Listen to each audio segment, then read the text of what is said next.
So why is it that certain things are seen as appropriate to, say, an 8-year-old, but not an 11-year-old? Hey guys, Gurquack here. I know I haven't done a podcast type recording in a while.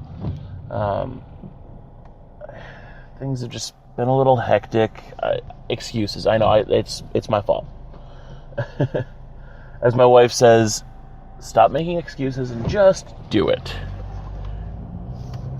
All right, well, here we go. So, I read to my kids every night. Either reading short stories to the girls, poems, or currently right now I'm reading I'm reading a series to my boys. And we went camping this summer, and my 11-year-old kind of felt a little weird about me reading a story to them for bedtime when there were people around who could hear it. I understand him feeling like, well, I'm 11, I shouldn't be having bedtime stories read to me. And it's what, to me, for me, reading them a story is me being able to spend the time with them in an imaginative world. It's not, I'm going to sit down and put you to bed with a bedtime story. It's, all right, guys, let's go on a journey here. I add voices to the characters. I emote the scenes as best I can, try and bring in suspense. It's another media form. It's like watching a movie to me. And that's how I read in my head when I'm reading to myself. So why wouldn't I do that when I'm reading out loud to the boys? Or the girls? Any of them. And he kind of felt a little embarrassed, I think, that as an 11-year-old he's being read a bedtime story. But why is it in our culture it's okay to read to a child up until the point where they can read themselves? Why is that? I mean, we send them to school, they do their reading, and he can read just fine. He's a very, very good reader. My other son, he has a little bit of a harder time, but he's still a good reader. You know, he's 8 though, so I mean, his reading development is not as far along as my older. So, but like I said, why is it that it's okay to read to an 8-year-old, but not so okay to read to an 11-year-old just because they can do it? Okay. To me, I enjoy going into that world with them. Last night, we were reading, and my wife had to come and interrupt us because it was already almost 10:15. Bedtime's at 8:30. We didn't mean to get that far in, and honestly, we didn't go that far into the book. It just happened to be that it was a really good scene, and none of us realized how long we had been reading. But isn't that what a book is supposed to do? Isn't that, aren't you supposed to be able to get into that, crack that surface? To me, when I'm reading to the kids, I feel like I am in a different world with them. I'm understanding them in their minds just a little bit more and connecting with them on an internal level that you just don't get by just talking to them. Sharing an imaginative world, that's different. To me, I've always wanted to be the grandpa from Princess Bride. That was always the guy I wanted to be. I was never gonna be Wesley. That was never my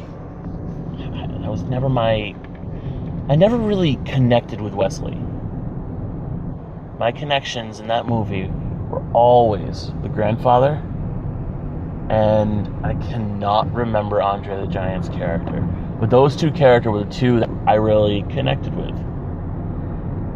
You know, the caring giant was always, I don't know, just something about him I've always loved. But to tell a story to a child, now that, to share that world, it's something that's magical.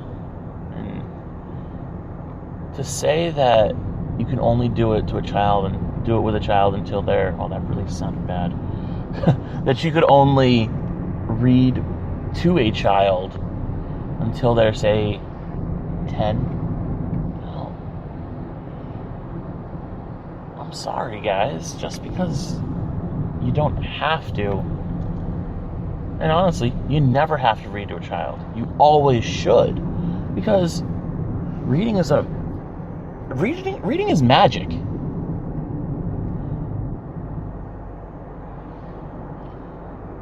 But guys, I don't get it. I mean, heck, I understand I'm not the most mature 30-year-old. I'm a 30-year-old father of 5, married, who still loves to sit down and watch a cartoon. I will sit down and watch Sophia the First of My Girls and be enthralled with the story. You know, yeah, I enjoy cartoons still to this day. I mean, cartoons were such a huge part of my life growing up, and that's why I would love to be able to get my foot into that. But I mean, I live out in the middle of nowhere. I don't have the means to be able to travel to California, New York, and Texas to record in studios. But so, like I said, I do this as a hobby. I have my fun. I'm going to try and post up some more on YouTube soon. I am actually going to post up this podcast here, guys, and hopefully in the next day or so I should have another one up. I'm going to go back to essentially what I would quote unquote call my roots. Yeah, all of last year. No, last year I started to try and do a series in October. I'm not going to do series things, guys. I'm sorry. I know I keep jumping around. This is another thing my wife keeps yelling at me about when it comes to my recordings, is jumping from video to video of different things and not continuing through. And she's right. I don't have a lot of consistency for a fan base on YouTube. So right now, this is my podcast. I am going to try and do more podcast videos where it's just rambling off the top of my head, my headcanon videos. This one here, like I said, is all about why it's not a appropriate thing to do to read to a child once they're over, say, 10. I don't understand that. I mean, currently, right now, we're reading Percy Jackson and the Lightning Thief. It is a great story, and it flows so well right off the page. The action and the comments that you get from the characters, and it is robust with characters, and so descriptive on how the characters behave, how they interact with each other, that it's very easy to get a voice for each of the characters. I mean, every character is a little bit different. It's fun. I mean, in one night, I went from the voice of Chiron, the centaur, with a nice, deep, booming, sophisticated voice. And then I was reading as Dionysus, which I kind of took to be like more of a flamboyant character, more along the lines of the Mad Hatter, in the way his voice kind of does a higher pitch and bumps around. It's kind of fun.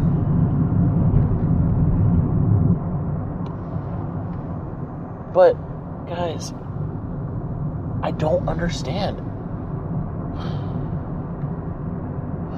Why is it that at certain ages you're expected to just get rid of things that you love. Like Connor loves.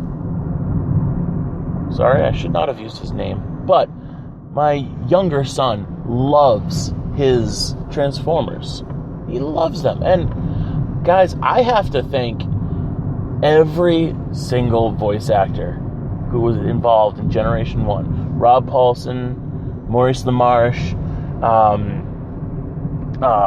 sorry guys, my brain's fried. I had a list and my brain's fried at the moment. I can't. D. Bradley Baker, I believe you were in there too. But guys, thank you. I'm going to go into more detail on my next podcast. I have to. But right now, I just have to say thank you for your work in that. I'll go into more detail on my next one. But guys,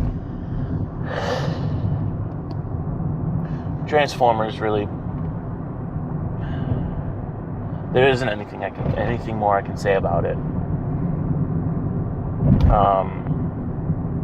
Not in this anyway.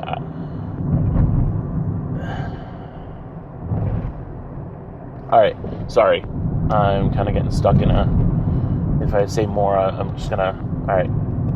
It's a dad thing, guys. I'll explain it after on my next one. But, yeah.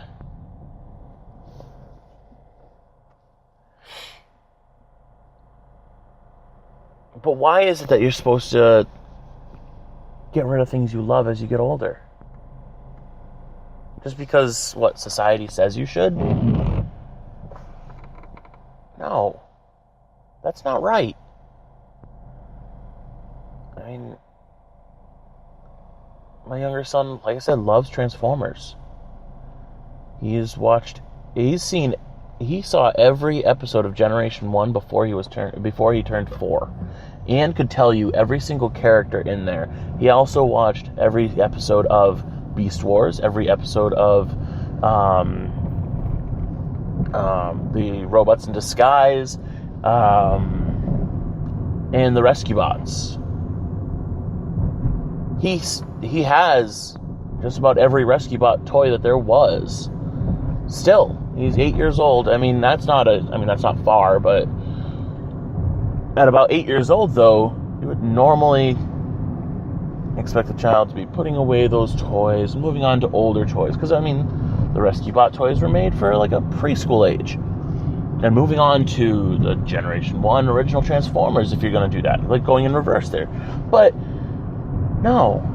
He loves his Rescue Bots. And who am I to tell him that that is not appropriate for him to still love that? No. Like I said, I will sit down and watch through an entire season of Sophia the First with my girls. I'll sit down with him and I'll watch pretty much whatever they want to watch. I love the art form of cartoons, guys. I'm 30. That's, I mean, like I said, reading to the kids, I love it. They love it. So why is that not appropriate when they can do it, once they get to the age where they can do it themselves? Why would society want a parent to not connect in that way? Reading to a kid is great. So let's keep doing it. Just because somebody says, oh, they're too old for that, just tell them, if you're too old for it, go right ahead. You can stop. But I love it. My kids love it. So, no. Now, when you get to things like, going to a blow-up party or whatever, and the kids are, 16 and weighing, 100 some odd pounds. No, yeah, they're too big for that. But they're never too old for that enjoyment. Come on, guys. Really? I mean, I know girls who are in their 30s and love playing hopscotch with their kids, going jump roping. I mean, come on. We've got to set this love for enjoyment, just for sheer enjoyment of things, guys. Why is it that once you hit the age of 13, playing with toys is deemed inappropriate?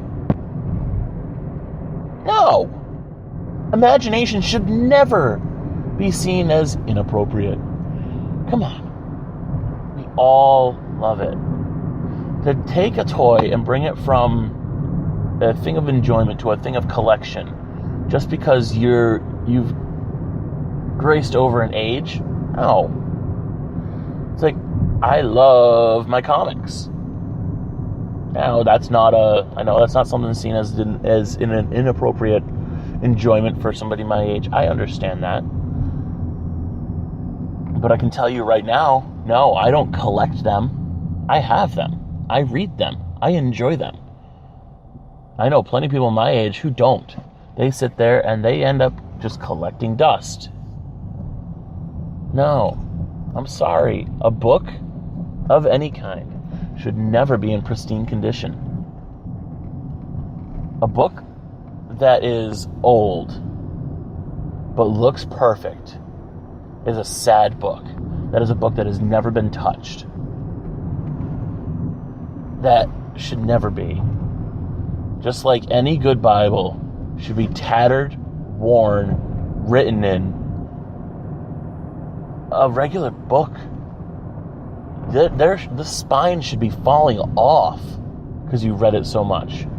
A good book, I mean, you should be nearly missing a couple of chunks of pages if you're really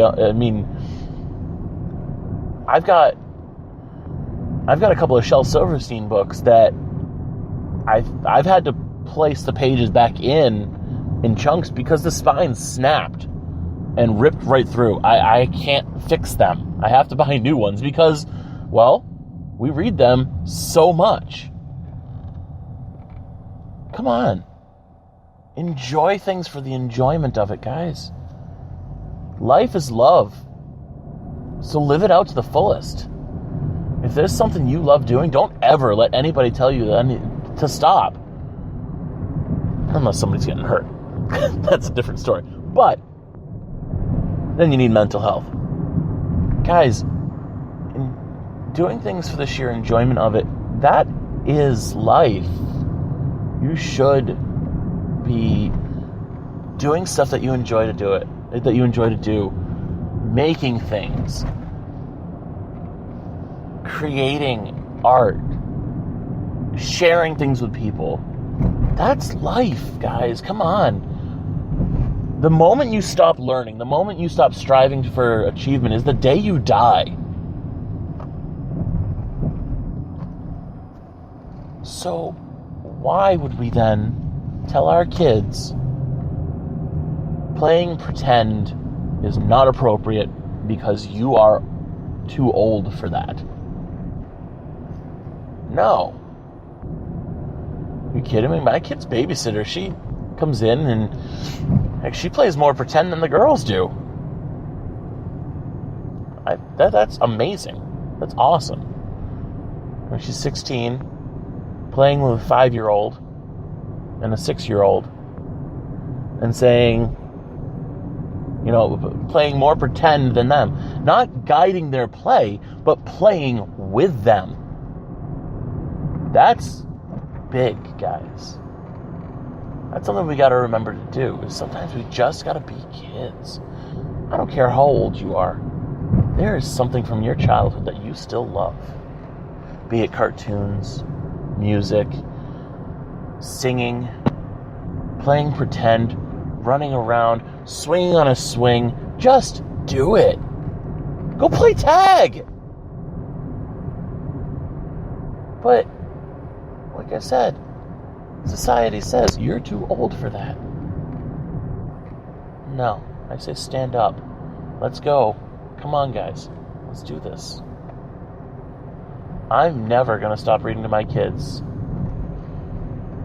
They could be 30 themselves when I'm 60.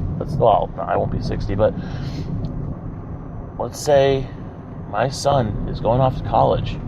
You better believe I am reading him Oh, the Places You Will Go by Dr. Seuss. I'm not going to just hand him the book. No, he's got to earn the right to own that book. I'm going to sit down and I'm going to read it to him at the age of 18. I don't care. He'll be like, oh, Dad, no, I'm too old for that. No, sit down, you're going to listen to the story. I mean, come on. Life, like I said, guys, life is love. Let's share it.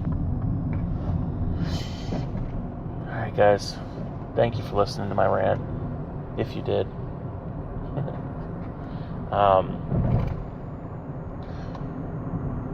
Subscribe if you haven't already. You know, I'm aware my little podcasts, my little headcanon things here aren't that entertaining and they're a little long-winded. But, like I said, I've got a long ride to work and a lot on my mind. So, please, subscribe. Share it out. Let people know. Hit that notification bar at the bottom there if you wouldn't mind. That way you can be the first to know when I have a new one up. I'm going to try and get another podcast out by the end of the week. This one I gotta have a little bit more thought put into because it's actually not exactly going to be a podcast. The thank you letter to some people who are very important to me. And like I said, I'll explain in more thorough detail later. But yeah, thanks, guys. You have a wonderful day. See you later.